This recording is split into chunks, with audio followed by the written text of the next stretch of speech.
Okay, the mic is working. So I'm happy to be here today. It's good to be any place, but here especially. And the talk I'm going to give is on gratitude. And you know what? I didn't have any for a really long time. So a couple years ago, UCLA Oral History Library was doing a series on Buddhism in Los Angeles. And they contacted me and asked me if I'd be willing to be one of the interviewers or interviewees about Buddhism in Los Angeles. I had been at UCLA for 10, 11 years as a Buddhist chaplain for the University Religious Conference. And I said, sure, I'd be happy to. So it was like 6, 7 hours of interviews, long time. And I didn't really know what to expect because nobody ever wanted to interview me for 6 or 7 hours.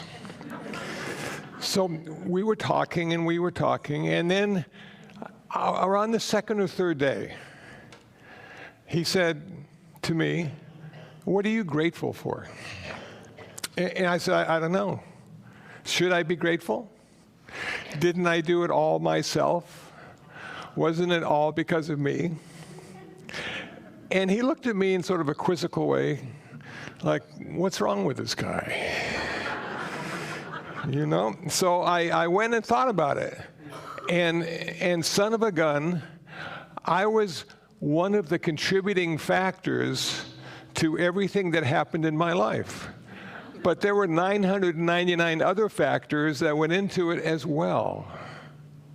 So I couldn't really say it was about me or for me. And then I thought back and said, well, what or who am I grateful to?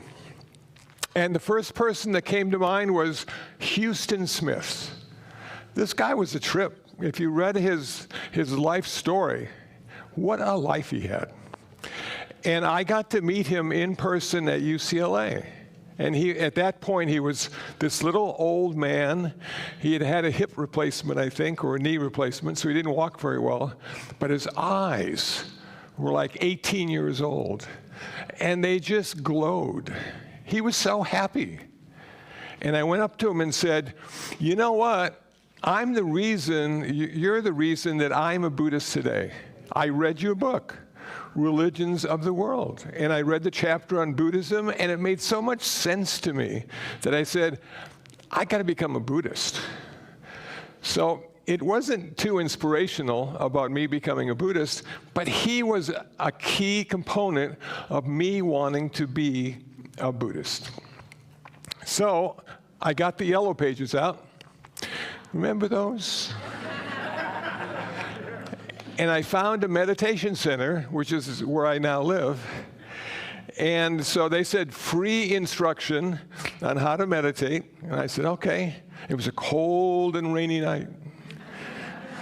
I was able to find parking, which today you can't.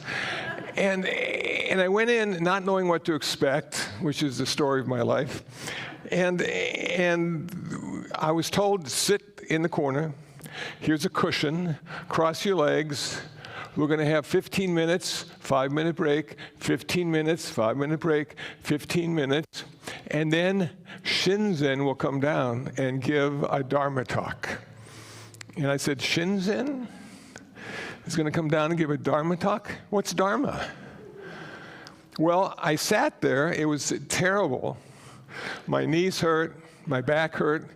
They didn't have the heat on. It was cold. I'm thinking, this is meditation? And then Shinzen came down. And Shinzen was this nice Jewish guy from LA who went to Japan and became ordained as a Shingon monk while he was studying Japanese. And then he came back and he was living at this meditation center, and he was the vice abbot. So I'm going to listen to this Jewish guy from LA who went to Japan talking about Buddhism. And you know what? How lucky was I that that was the case? because he sort of looked like me. I sort of looked like him. English was his first language. He knew how to explain things that I had no idea even existed. And I said to myself, I want to see the world the way he does. If I have to meditate, if I have to suffer for an hour, I'll do it. Because the way he perceives reality is so different from the way I perceive reality. So I was there for a couple years with Shinzen, and then I said to Shinzen, you know what, I would like to study with an Asian monk, someone who was born in a Buddhist country, to get that perspective. And he said, oh, right down the street, Crenshaw Boulevard. There's a guy named Dr. Ratnasara, and he has a class, and you could sit in with him. And he became a monk at 14. And now he's in his 60s, and he knows a lot of stuff, and he speaks really good English. And so I said, okay, thank you, Shinzen. So Dr. Ratnasara gave an Asian perspective to my experience of Buddhism in Los Angeles. And I learned so much, not necessarily from what he said, but what he did. How do monks act? How do monks talk? How do they react? How do they respond? And you can't get that from a book. You got to be in the presence of a monk or a nun in order to sort of feel what it's like to be them in your way of looking at it. So I studied with him for quite a while, and he said to me, have you ever thought about becoming a monk? I said, well, no, not really. Doesn't that mean you can't have sex anymore? He said, yeah, but there's more to life than that. I said, really? It was sort of a hard sell. But after thinking about it, I asked him, well, if I become a monk and don't like it, can I give it back? Can I give back the ordination? He said, sure. He said, you don't have to stay a monk your whole life. You could just be a monk for 3 months or a year or 2 years. Try it out. Try it on for size. See how it feels. I said, okay. So 1994, I became a novice monk. 1996, I became a fully ordained monk. And I lived at the meditation center. I have a room. I got health insurance. And I did a lot of stuff. Community service for 20 years. I was answering the phone, and they would say, Kusala, could you help us out? We got some people at this prison who are Buddhists, and it'd be so nice if you could come up and talk to them. And my response was, you have Buddhists in prison? How can that be? Everything I've read about Buddhism didn't lead me to believe that we would ever end up in prison, and yes, we do. So I did prison volunteer work, I did Central Juvenile Hall volunteer work, I did hospital volunteer work, I did police department volunteer work. I did like a lot of volunteer work as a monk, and probably because I look like this, and people could relate to that. Sort of a big guy, didn't seem too smart right away. We can get along with him, you know. So I have to say that as I go back to this gratitude thing, these people were key in me having the lifestyle that I have today. Then there was this guy named Jeff Gold. Well, I met Jeff Gold at a Dharma talk. And Jeff Gold was a record producer and executive. He was one of the first employees of Rhino Records in Westwood Village. And we sort of hit it off. And he said to me, Kusala, you need a computer, man. I said, I need a computer? Why? He says, because you have a lot of information that other people would find interesting and may be useful, and you could have your own web page on the internet. I said, internet? Web page? He said, yeah, no, it's the thing now. Everybody's got one, and you have stuff to offer. I will do this for you. I will buy you a computer, but you're going to have to pay me back but you can take as long as you want to pay me back. So I said, well, okay, that sounds good. So I got a computer, Apple computer, that little sort of foam green one that looked like a TV set. And I said to myself, you know what, Jeff? The computer is sort of cool. There's like a lot of people inside talking to me. And I'm going, I didn't think that would happen. Not realizing it was programmed and there was instructions and it was video and audio and all that kind of stuff. So I paid him back in less than a year, and that computer changed my life. Not only did it change the way I thought, because now I've got a bunch of folders in my head instead of brain cells, but it allowed me to extend my talks at a global level.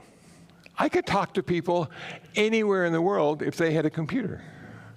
So I put my first page up. I had a picture of myself. I had my address. And I was so proud. Look at this. Look what I did. It's a picture of me on the internet. Well, nobody ever found that or saw that or commented on that. But it was a way I had a chance to sort of practice. Because when you're a monk, you sometimes have a lot of extra time, and I would just practice making stuff. So now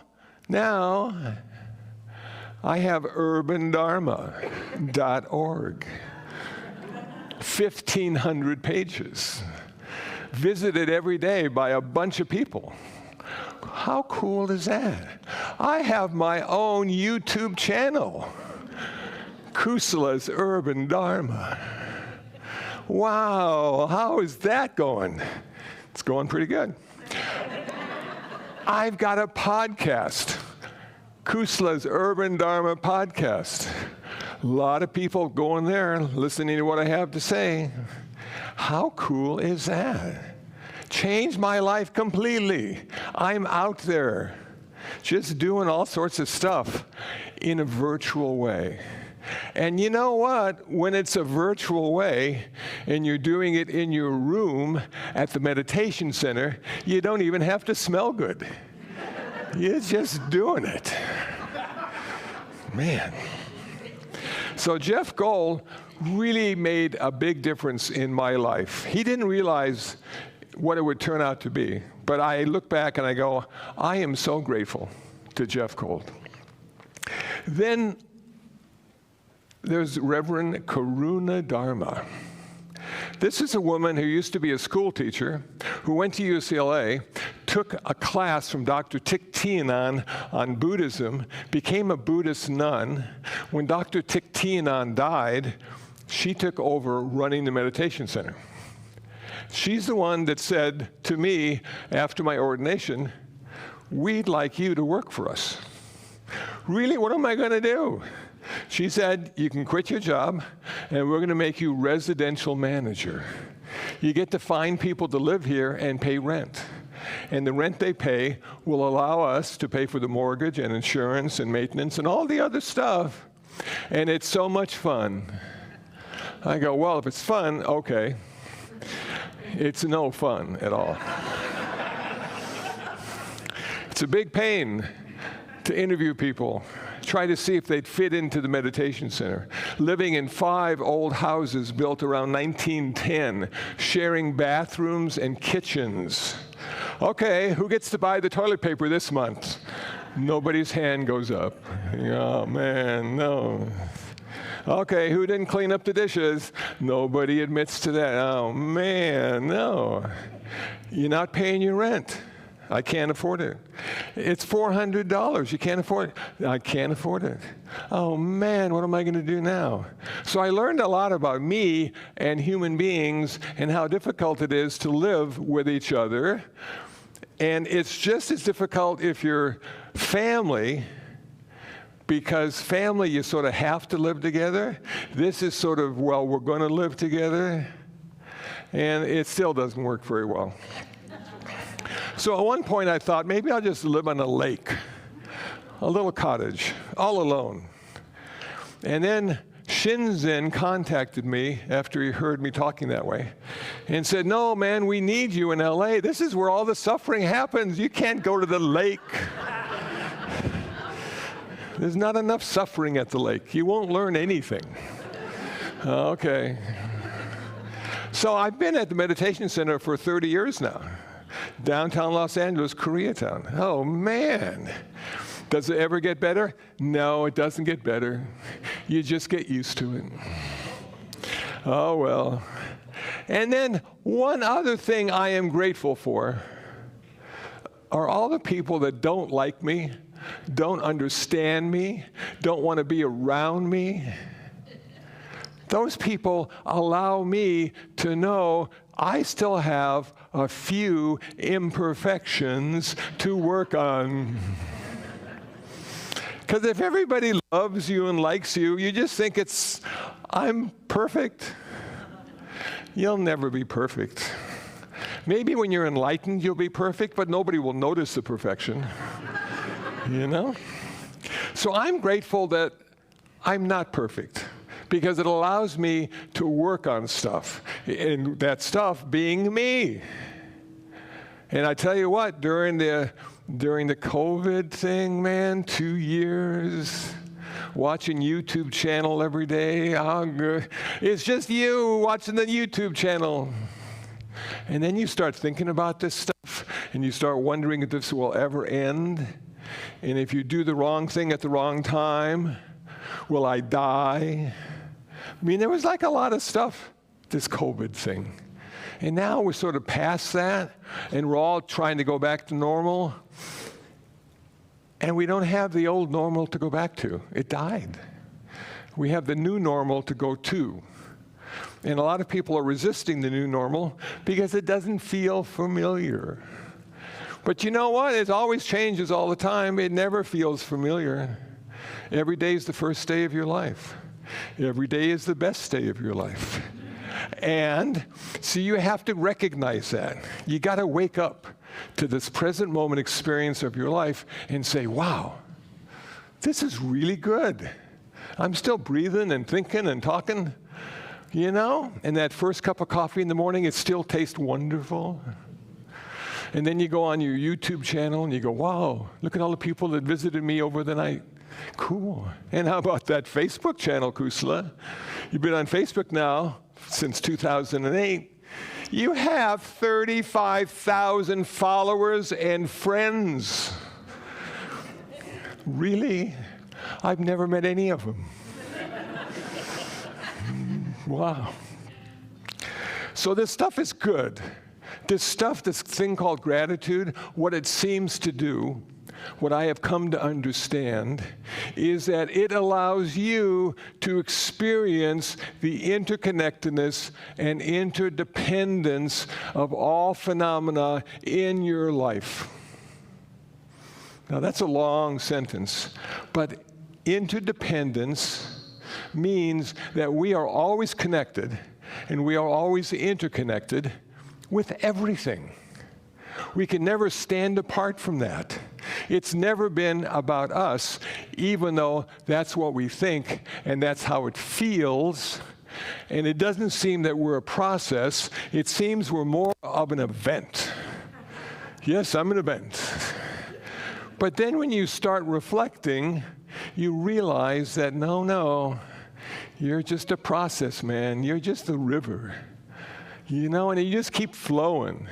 And this happens, and that happens, and this happens, and you can't even take credit for the good, and you shouldn't take credit for the bad, because it really isn't about you. It's just circumstances and this interdependence thing that has come together, and that's why this is happening. You go, okay. The burden slowly gets lifted. The burden slowly gets lifted.